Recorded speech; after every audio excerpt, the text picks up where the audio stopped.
shit though. You want to eat them? I do want to eat them. You want to eat them? Yep. Okay, then eat them. Okay. Okay. Okay. Okay.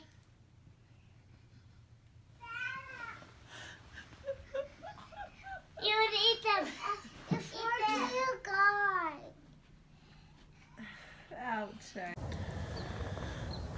During the big miles of marathon build-up, the workouts generally tend to be big, but also spaced out. So with 6 weeks to go, Steph has this simple leg speed workout. It is a way to break up a 10-mile run with 10 times 20 seconds at about mile race pace effort.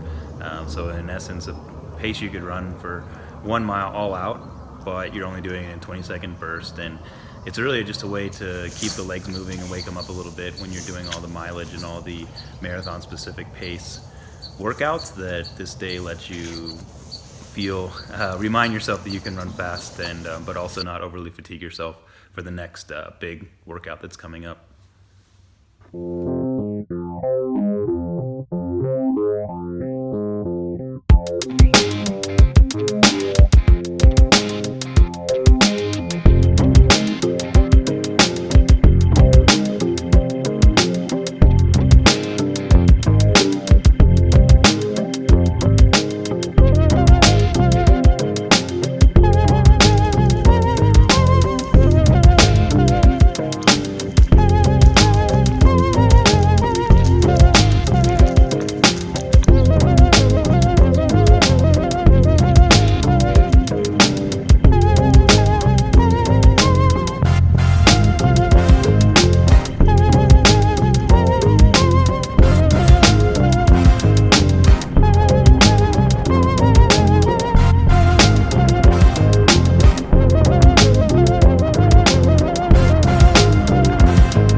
Just to get a little checkup after it's been several weeks since I've been back running after my stress fracture. So just kind of getting a check-in with John, because last time I saw him was when we found out about the stress fracture. So now it'll be good to see how things have progressed, if he still feels like there's certain weaknesses that I need to work on.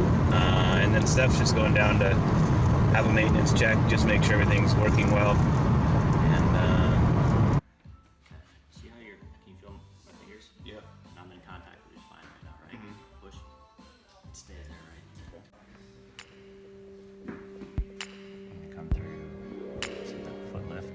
Okay. See like the flat part of the bottom of the foot. Yep. Or the other side, it's like there.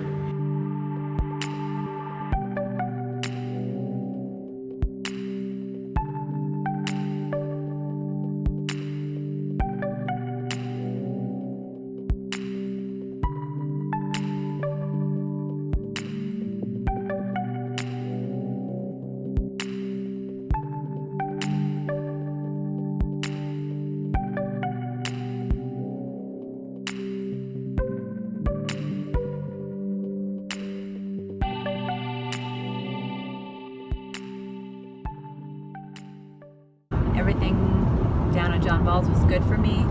He said overall strength looks good, my form looks good. I just have a few things to work on, and then yeah, get the body ready to put some big miles in and big workouts over the next couple weeks.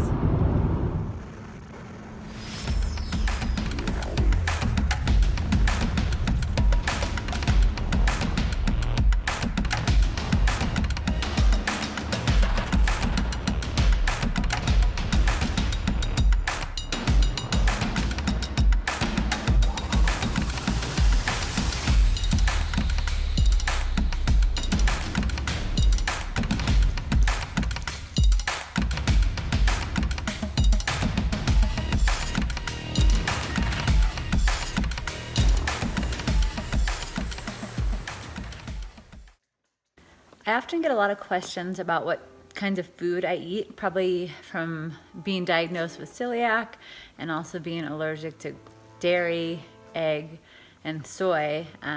Sometimes people don't understand or they wonder what I eat, but when I'm at home, it's really not that hard. You know, there's a ton of gluten-free mixes I can make. One especially I like that I make gluten-free waffles and pancakes, and that's kind of a snack that can travel a lot of places with me. I'll make that, you know, before we head down to a workout in Camp Verde, and it's super easy and super convenient. I usually just mix the pancake mix with smashed up banana, oil, and almond milk, and then I'll slather peanut butter on that, and that makes for a yummy snack.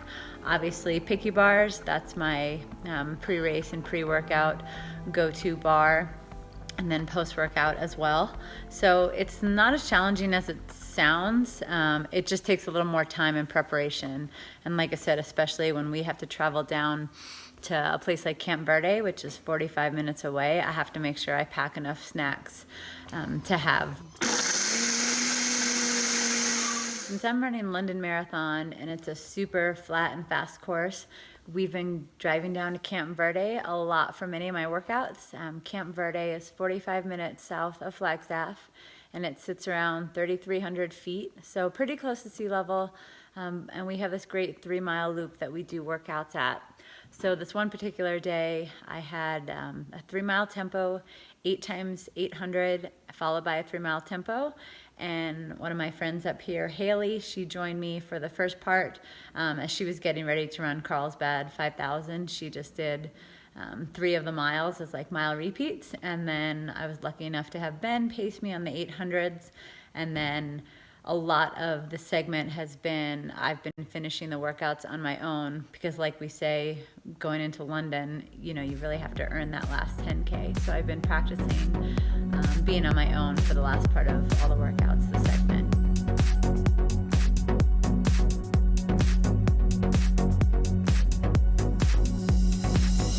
It's 2:47.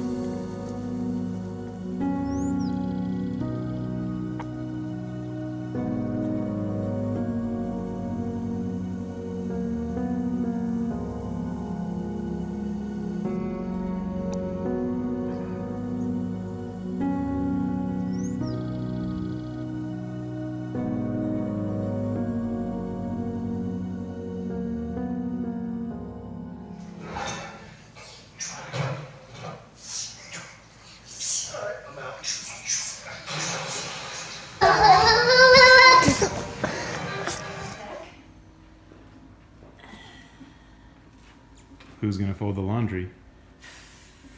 Good question. It's probably me.